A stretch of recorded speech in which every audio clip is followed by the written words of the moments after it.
So replacing the W164 front sway bar end links, it's a little bit weird. It's not impossible, but the reason it's weird is that these are basically like ball joint styled end links. So what happens is the shaft here, it rotates in the socket, so obviously you can't just, slap on a breaker bar and tweak it to loosen them up. You gotta like jam a Torx socket in here on a wrench and whatever. I'll show you my setup. But basically, not impossible, but definitely, could have been easier.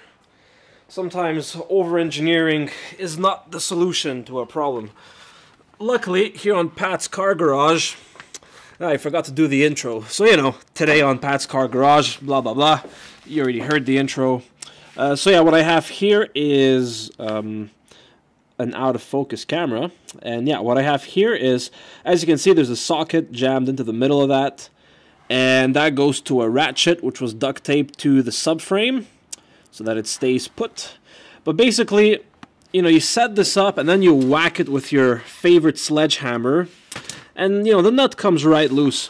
I'm not sure how I'm going to access one of the shock absorber end. I'll probably drive off the ramps and just, turn the steering wheel all the way to one side, and that should give me enough access to do the same procedure there. I'm going to film that too to see what's up. But yeah, once you got this loosened up, it's no big deal. The nut comes right off. Right, to access the top bolt, I recommend you just remove the wheel. It's way easier. You got to jam, again, a T45 Torx in the center. And then you get your 21mm wrench, or whichever size the nut is on yours. They have different sizes, so get whichever one you need. And then yeah, easy enough to remove. Just hack away at it slowly. As you can see, I've already disconnected the bottom here. So just do that while you're underneath the car. And obviously be sure to be safe. Leave your jack in place, and jack stands, use them.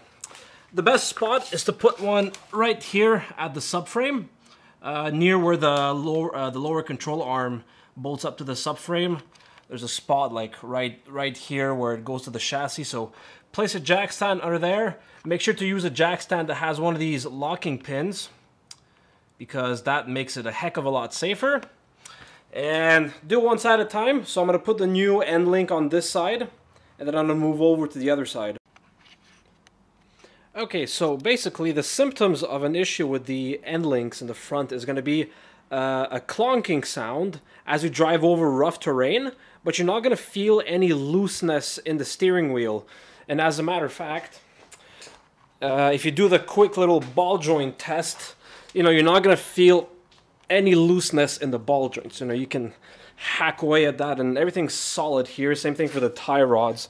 There's nothing loose here. So clearly the issue was elsewhere. So in my case, it was actually on the driver's side.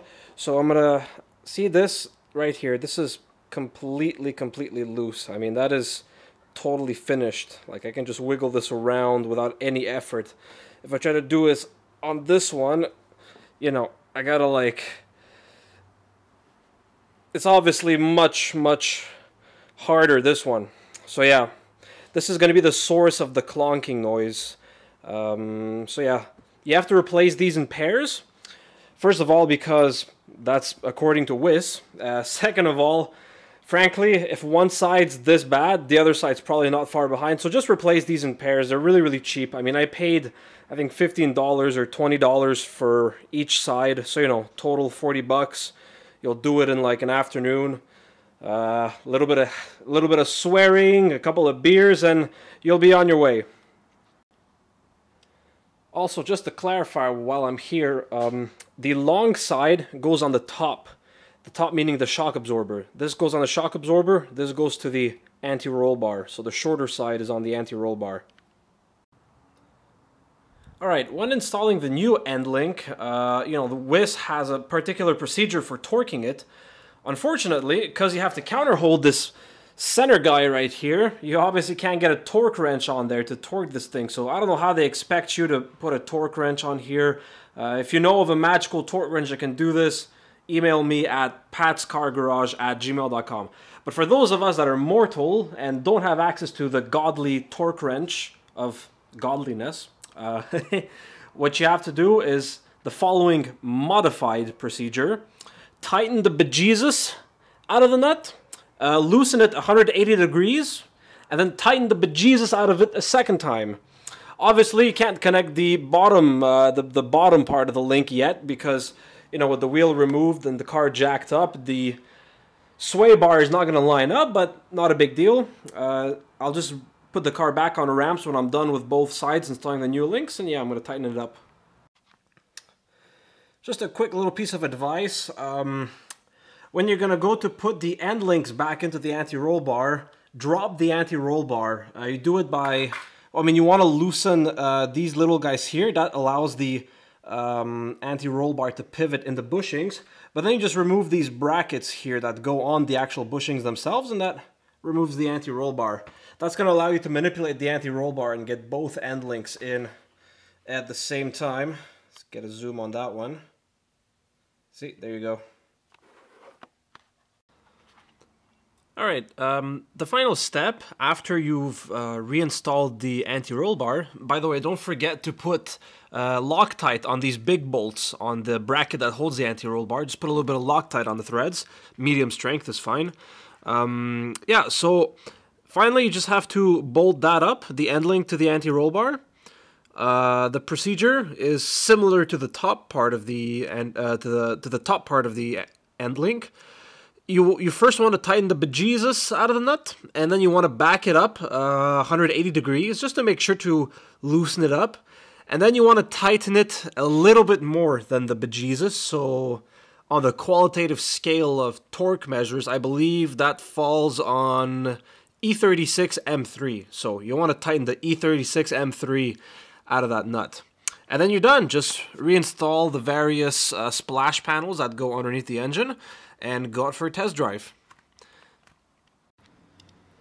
Just a quick little tip for those of us with the OM642 diesel engine on any Mercedes model, including the Sprinters and possible, you know, the Dodge Sprinters for those of us that have them. Take off the black insulation around the oil pan. The OM642 engine, it runs very, very hot. Especially its oil can get really hot, and the factory oil cooler isn't really up to the task to keeping all that oil cool. So, you know, just give your engine a little bit of extra breathing room and take off the insulation underneath the engine. Obviously, you can leave all the splash panels in place. There's no need to remove those. You don't want water getting up there and splashing stuff.